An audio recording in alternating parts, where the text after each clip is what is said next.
We are here with our very first AMA. Maybe we should call it ASA, Ask Steve Anything. That could be dangerous. And we've been gathering questions. We started gathering questions during the pandemic with the hopes of doing a series. We might have started gathering questions before that. That's my recollection. Yeah. And then as things progressed, we were like, this isn't what we need to do right now. I think we ended up doing a family series or a connection series. Yeah, I think we addressed some issues that were kind of happening right at that moment, Right. Which were probably more relevant than some of the questions that we were getting. Right. And we've had this spreadsheet sitting of questions. And then throughout one single story, you've had questions, I've had questions, things that we've said on the podcast. People are like, hey, I've heard something different, or, you didn't address this topic. What do you think about X, Y, or Z? And so we're going to start to answer some of those questions and see what we can uncover from your questions. So the first one is about David. Okay. The person wrote in, and some of these questions were anonymous because before they were anonymous, now we know who's asking them. So we're not going to say names on here for now, at least. I have always been confused concerning David, whom I loved reading about. God would not allow David to build the temple because he had too much blood on his hand, and God wanted peace. This is the part that causes me confusion. If God instructed David numerous times that Israel's enemies were to be delivered into David's hands, why would God consider David to have too much blood on his hands? Yeah, so I addressed this in a sermon recently, a piece of it, and may have even a slightly different take today than something I said in the sermon. But the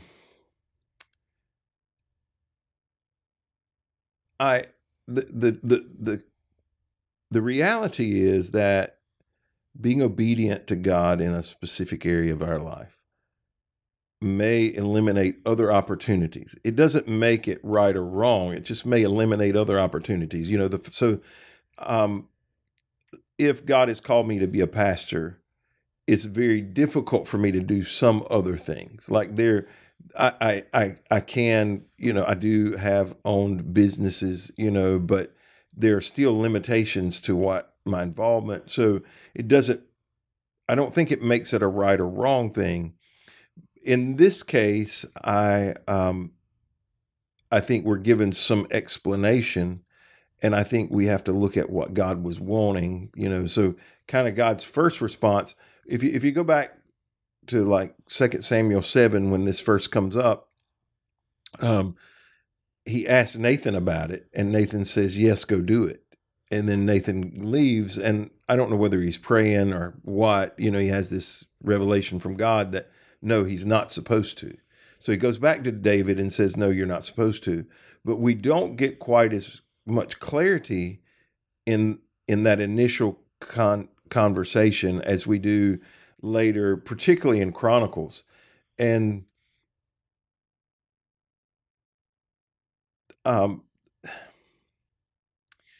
God's first response to David is almost sarcastic. I've never had a house. Why do I need a house? Why do you need to build me a house? That's kind of the first response. And then it is in that conversation that we get the Davidic covenant, where God responds back, I'm going to make you the king, your family will be king forever. So it's after that God makes him that promise. But you're not supposed to build the temple. When we get to Chronicles,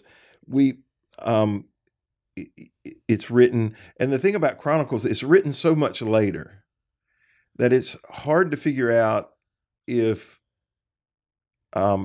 this becomes a legend. I don't want to hurt anybody's feelings, but at least, because it's written really late, hundreds, maybe 1,000 years later, certainly hundreds of years later, Chronicles is written. Does it become legend? Or is this the way the story got passed down? You know how stories get passed down. Right. Is this how it gets passed down? Because this isn't the way it's said in 1 Samuel or 2 Samuel, when it first happens. But it says, then David sent for his son Solomon, instructed him to build a temple for the Lord, the God of Israel. This is 1 Chronicles 22. And it says, but the Lord said to me, you have killed many men in the battles you have fought, and since you have shed so much blood in my sight, you will not be the one to build the temple to honor my name, but you will have a son who will be a man of peace. I will give him peace with his enemies and the surrounding lands. His name will be Solomon, and I will give peace and quiet to Israel during his reign. He is the one who will build the temple to honor my name. He will be my son, and I will be his father, and I will secure the throne of his kingdom over Israel forever. So we don't know if this was maybe private journals that David kept, if he actually gave a speech and some scribe wrote this down. We don't know how Or this, like nosy, like people that were around him, like servants that were like, "Oh man, did you hear this?" And it kind of gets passed That's around. right. We just don't know that how it makes its way to Chronicles, but it clearly says here that the reason is you've just shed much blood. The deviation that I would make, I made an acknowledgement in the sermon that I could not correlate in when I was preparing for this question. There is a reference in a different place about David shedding innocent blood, and specifically it mentions Uriah, but is not directly related to the building of the temple. It's in a different place. And I have heard, and probably even in my own mind, equated the two. But at least in the 2 Samuel conversation and the two places, because later in Chronicles, 1 Chronicles 28, which is the passage that I happened to be preaching on at the time, in those two passages in Chronicles, and it doesn't say anything about Uriah and him killing Uriah. Chronicles doesn't mention Bathsheba, right? So it wouldn't probably mention Uriah because that whole ordeal is all story kind of gets. Right. Well, Solomon's much the same way. Solomon, lots of stories. You know, I think I mentioned that day. Chronicles is much more sanitized because, and you know, 30 years ago I would have been afraid to say this, and I know it probably is going to offend some people, but as time goes by, we either raise people to a higher level than they really were, or we lower them to a lower level than they really were. And these were the heroes of the story. Like, these were the heroes of their faith. And so when they're rewriting it, it does seem like it would be natural not to include the bad things. Like, I just want to tell you the good things about David. This is why David is revered, which is probably the right thing to do. Like, you know, this is, you know, if we were rewriting a story of Peter today, or Paul, you know, it's easy to get really down on them about some things they did, but there's a reason why they should be esteemed to the place they are. And but in the 1 Chronicles 22, he says, Solomon's going to be a man of peace. You've been a man of war. And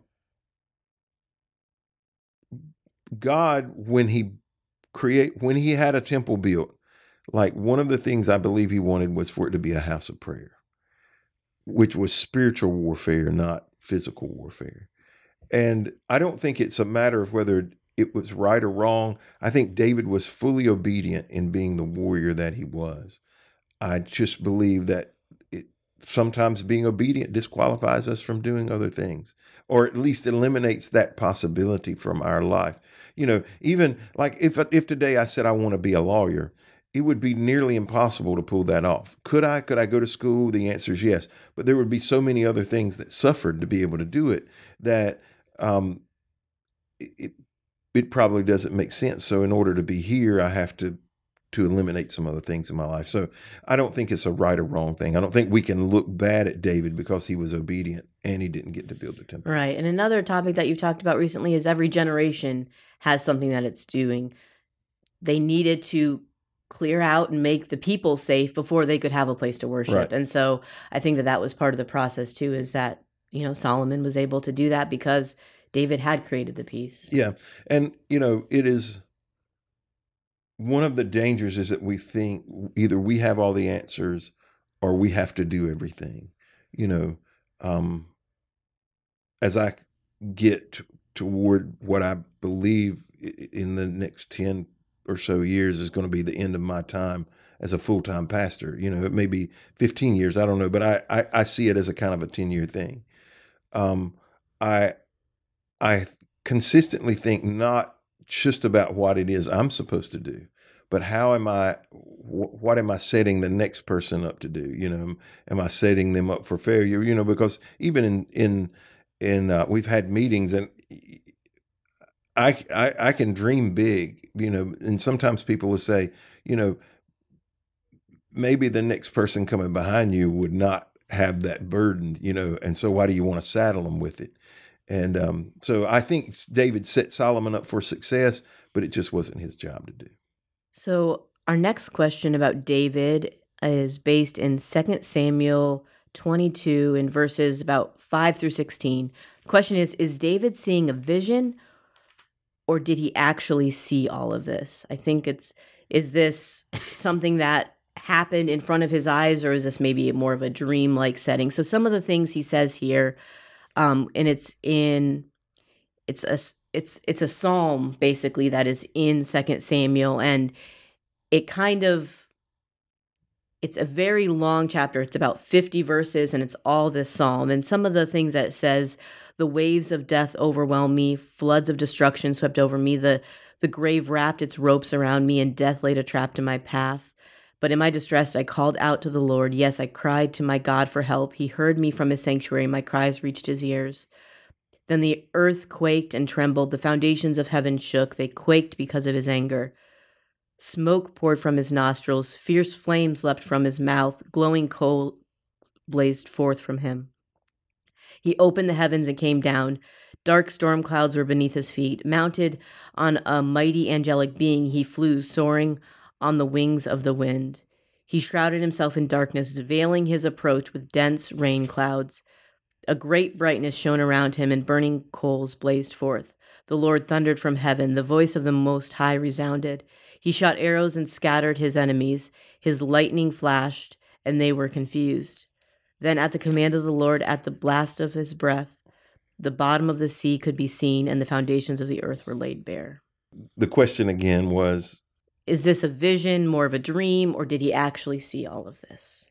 In most Bibles, there'll be headings when you get ready to read something to kind of let you know what you're going to read. And it's interesting, depending on the translation that you're reading, how those headings can change, and how they can influence what we're getting ready to read. So like in most of the New Living Translations, it will describe this as David's song of praise. In the New American Standard Bible that I have here, it says it's David's psalm of deliverance. And so they can, that first of all can kind of set the tone for how we read what we're getting ready to read, rightly or wrongly, they do. Right. And what I would say is most of the time, this is just Bible reading advice. Those are man-made additions. Well, it's all written by man, but they are modern insertions in Scripture. They're not part of the original text. Is that your except for the Psalms, that most of the time, like I don't know, give a description. Maskell. What is that? How do you say that word? Maskell? I don't know that M word in the Psalms a lot. Or like of David, that isn't given a verse number. Right. And it's kind of seen as a heading, but in the Jewish text, when they read it, that's verse number 1. Right, they read it as that. That's probably the one exception to that. But yes, all of those headings are just editors putting it in to get different words in. And just to kind of break it up for you, that's right, that the intent is good, and anyway, that I don't want to get too deep in a rabbit trail there, but this is part of this long psalm, and 50 verses in a psalm would be long. If you go to the Psalms, out of 150 of them, there would be very few that are going to be as long as this one is. Many of them were sung. And the thing that we forget about David, which is at least in my mind, is an unusual thing, is that David was a warrior. So we just talked about, answered that question, but he was also an artist. And you don't think of those two together typically. You think of the, we have, I mean, what's the famous book, The Art of War? That, so there's a certain element of art to war, I guess. It's just, we just don't normally think about those things. We, in my mind, maybe it's just my over stereotypical brain, but when I think of artists, they tend to be peaceful people, not they just don't seem to be overly aggressive, more laid back. There are many artists are recluse, quiet. They want to be left alone so that they can work on their craft. And we just don't, you don't normally think of those two things together. So this is David, the artist. That's how I would describe it. He was a musician. We know he played the harp because that was his first job in the kingdom in the palace with Saul. And he wrote songs, he wrote poetry. And my observation about songs in general is they are meant to take you somewhere. They're meant to remove you from the immediate moment and give you some imagery that can relate. The first couple of verses that you read, I think you started in verse 5. It says, "The waves of death encompassed me, the torrents of destruction overwhelmed me." Let's just talk about that one verse. Physically, that doesn't happen to people. Like, they're not overwhelmed. Well, I mean, it could if you're at the ocean, but in the context of grief and death, that's not how it happens. But if you ever talk or deal or work with anyone who is grieving, it's like 1 minute they're fine. And then suddenly this wave of emotion just rushes over them. And I think David is using imagery that I don't think this is something, well, I shouldn't say that. I think songwriters and poets and artists see things that we typically don't see, it is, I mean, even if you study people like some of the greatest modern musicians would often take psychedelics because it opened pieces of their brain and allowed them to see things that other people couldn't see. And when they put it into words, we can relate, to some of it. I'm fortunate enough that most of the people close to me have not passed. But I do know what grief is and loss is, and I know what it feels like to have those waves of emotion run over you and almost uncontrollably, like there's nothing you can do about it. And so I think that songs and poems in general are meant to elicit imagery for us to get pictures in our own mind that help us to relate to what's happening. So when we, that overwhelming feeling of grief when we think of the ocean and the waves and how it crashes down on us, and there's almost nothing that we can do about it. That's what I see in this passage. I don't think he's like caught up in the spirit, because he never says that. Like, I don't recall him writing those things. But he did have interactions with God. Chronicles, First Chronicles 28, that about building the temple, he tells Solomon when he's handing, or at least it's recorded in Chronicles this way, that these plans for the temple came from the hand of God, So he had some kind of spiritual interaction that I think allowed him to do that. But if you were asking me in this passage, is it imagery? Is he just being poetic? And you're more, you have a lot more, I don't know, our work in the arts have been different, but you have some insight to artistry and artists that, I don't know how you feel about this. Yeah, this reading it out loud just now reminds me of the God we see in Revelation of like breathing fire. And so it definitely to me is not that he was overwhelmed and had God come. I don't even necessarily know if this was a vision. This might have even just been how he was feeling, that God came and rescued him, and he saw God at work in such a powerful way. Right. He uses imagery, and I think, when we hear, I've been sitting here trying to think of like a song that would like a modern day song that would be a really good parallel, and the only one in my head right now is such a horrible idea, but like, we all live in a yellow submarine. Everyone knows that we don't live in a yellow submarine. But we sing that song like we like, I don't know. So maybe That was one of the worst experiences of my life. I went to see Love, which is a Beatles Cirque du Soleil show. Okay. And I obviously didn't grow up. The Beatles would have been probably something I should have been familiar with and would have been familiar with were I not raised in the home I was raised in, but I had no awareness of it.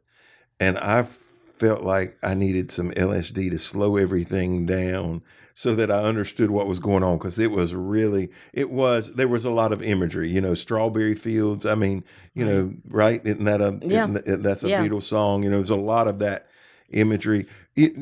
I'll give you a Christian song as you were talking. That's probably better than the Beatles. No. Well, I mean, I think lots of songs do that. Is it called Oceans? Yeah. Spirit, lead me. Yeah. It talks about wading out in the water. Well, we physically don't do that. It's an imagery that we can relate to physically. But we want it to wash over us, overwhelm us, get us in so deep that, it's nothing but the Spirit. I think there are lots of, I think that's what music is intended for, is to take people away from, it's why music has so much influence. I mean, I don't think we give music enough credit for the influence that it has on culture, just in general. And so that's the way I would see it. And you mentioned Revelation, and I don't want to give away a question that we're going to answer later, but it's when you read the Bible, I'd never seen this until I was preparing for a question that you're going to ask me, but it's like fire-breathing God, break, fire-breathing God, and anyway, we'll talk about that later so we don't ruin that question. So this next question is not necessarily specifically about David, but I think it kind of goes with his life.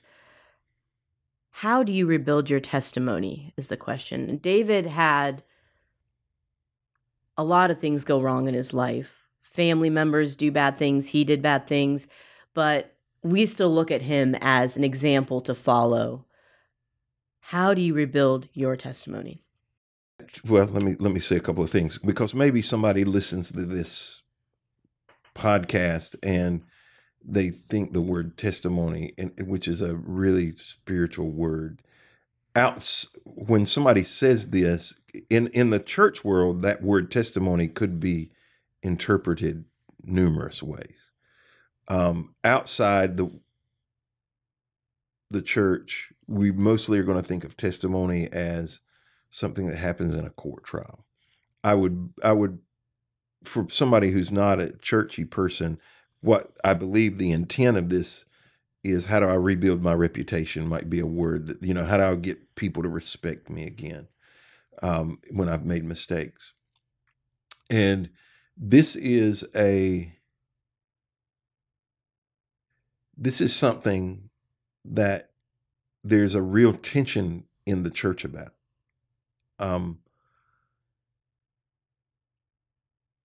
There are times where we have a tendency to say, okay, we're going to show them grace and they've asked for forgiveness, and we're going to pretend like nothing ever happened. That's dangerous. That's the first thing I would say. The other extreme that we can go to is this sin completely eliminates them from being able to do whatever. I mean, there's 1,000 things that it could be. And, in the tribe I grew up in, there were not sins that at least that I can recall, that were viewed as things that were forever. But if you were in ministry, I mean, there were lots of things that, like, if you did this, it was over, never again. It was career suicide.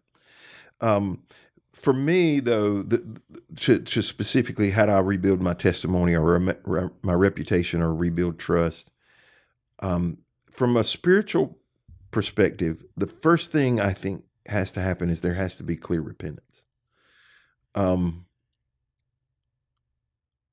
Recently, I have a friend who's been in prison for 20 years, and now he's in a wellness center. So his prison term was up. He was in prison for 19 years. He's in a wellness center, and he has to go through a pretty significant process to go out in public. And they were the crimes were child sexual in nature. But when I had to do an interview for a caseworker for him, and she was asking me, had I seen any changes, in my over the 20, it's been 22 years now, in writing letters or having conversations. And I was very honest with her, and I hope I didn't hurt him, but I was, I couldn't not be. When he first went into prison, I was always frustrated when we would communicate back and forth with letters, because I felt like he was always trying to offer a justification or play it down, And over a period of time, I saw that change. For me, when I'm observing someone that has some major failure, and I don't think we're talking about I told a lie or I got a speeding ticket. I think we're talking about major life crises. The thing that I'm most looking for is repentance. And by repentance, I mean a genuine acknowledgement that what I did was wrong, and a genuine attempt to try to turn from that. I think some things are a little more difficult to immediately turn from. I think someone who maybe gets caught up in addiction, we want to say, we can pray it and it's done. And I've seen that happen, but I think sometimes that process of turning takes a while. It may include rehab, it may include long-term counseling, it may include both. And so I think some clear repentance where there's an acknowledgement and a turning. The second thing that I think, and probably is the most frustrating thing for most people, is time. Like, you have to do the right thing for a long period of time for people to trust you again. And trust is given. There's this concept about respect is earned and trust is earned.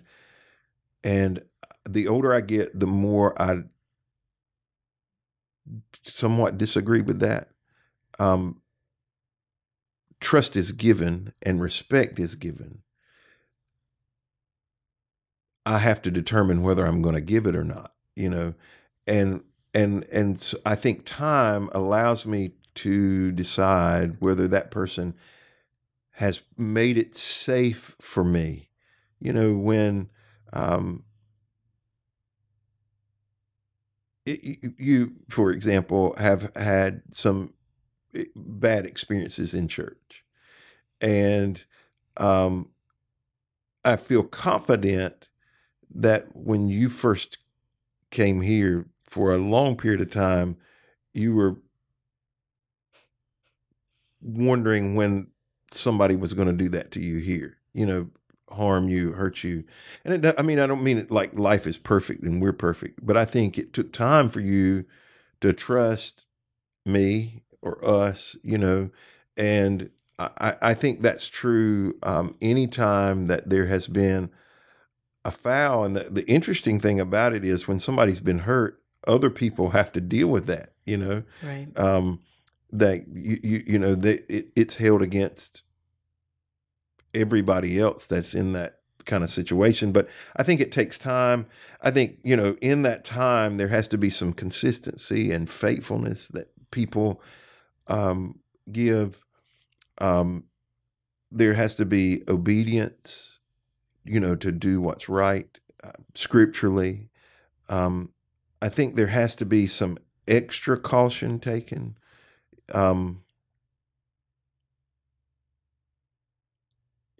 You and I see a couple of things differently particularly about interpersonal relationships, but most of it, from my perspective, is an over cautiousness to know that um,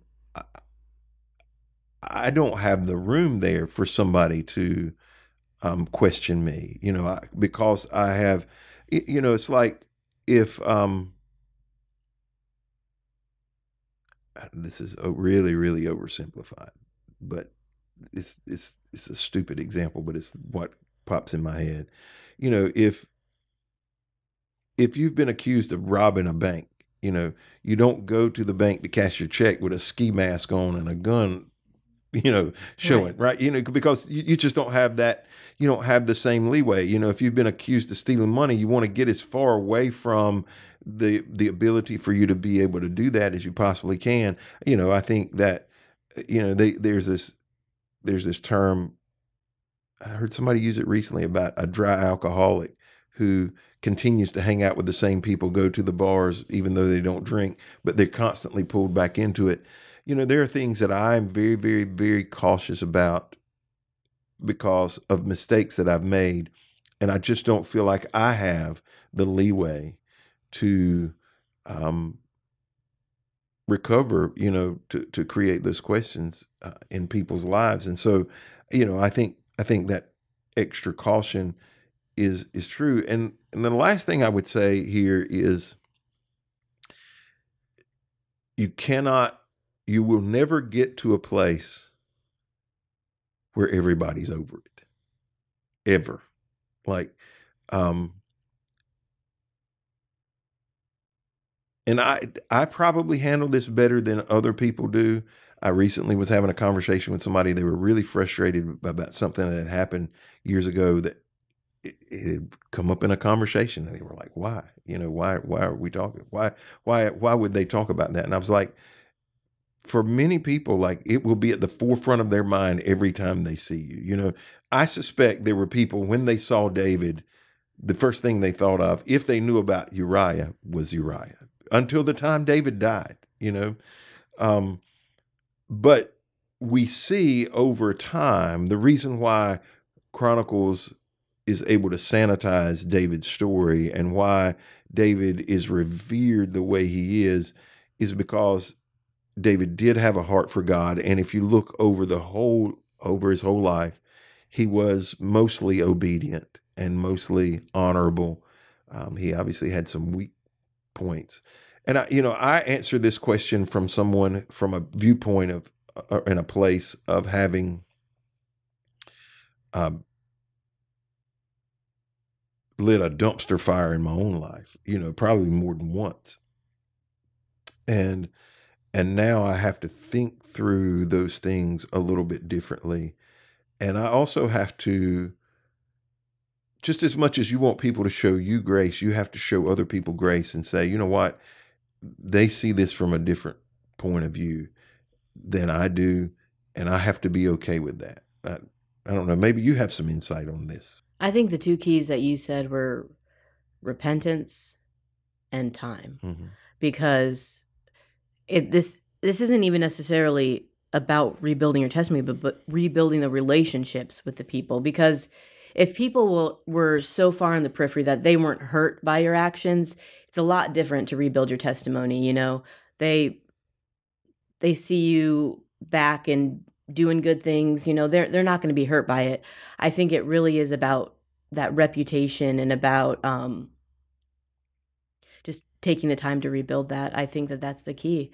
And the thing is, if you feel like in your life, and I say this as to everyone, not to you, that there's something that you've done that is bad, like that's everyone. Everyone has things in their life that they have to work through that break their testimony, and it's what you do on the other side that is the testimony.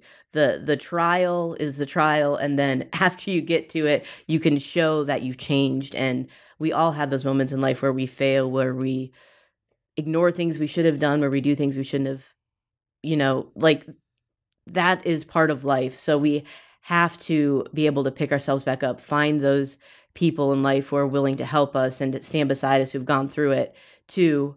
And then I think we're able to get to a point where people can see that there's a change. And if they're not going to see a change, like you said, we need to be okay with that. And you made a good observation, and I think it's a distinct thing that we should pay attention to. The people who are far enough away that aren't directly affected are easier to win back. They weren't devastated by it, and you doing good isn't going to make that much difference in their life.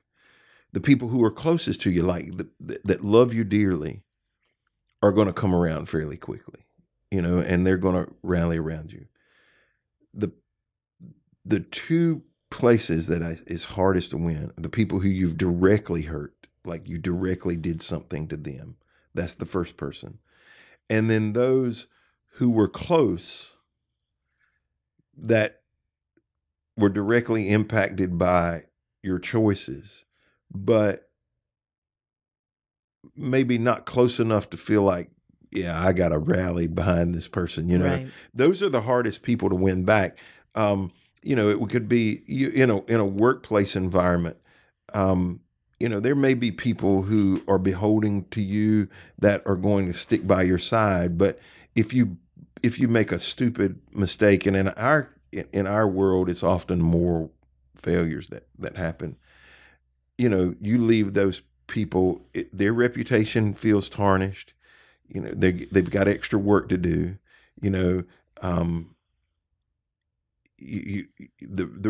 What relationship you had gets severed. So it's not close enough to stick through the hard times, but it's close enough to feel really hurt. And I think that's the hardest person, for me. I look back, and there would have been people who would have been in that category that were the hardest ones, still are. 23 years later, that still carry that hurt. So I think you just have to live with the fact, okay, there's nothing I can do to resolve this, and show them grace. Allow, you've got to, like, I think that's the key. We want everybody to come around, but I have to come to the understanding there are some people that aren't, and I have to show them grace just like I want other people to show me grace. So. Sometimes we have to be okay with people being angry at us still, and find grace in ourselves and through God to be able to accept that and pray for them that they can find that healing too, because there's things that we've done that hurt them.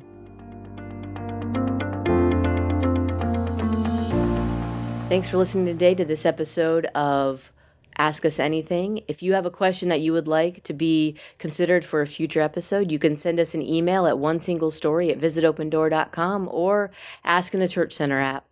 Thanks again for listening, and we hope you have a great day.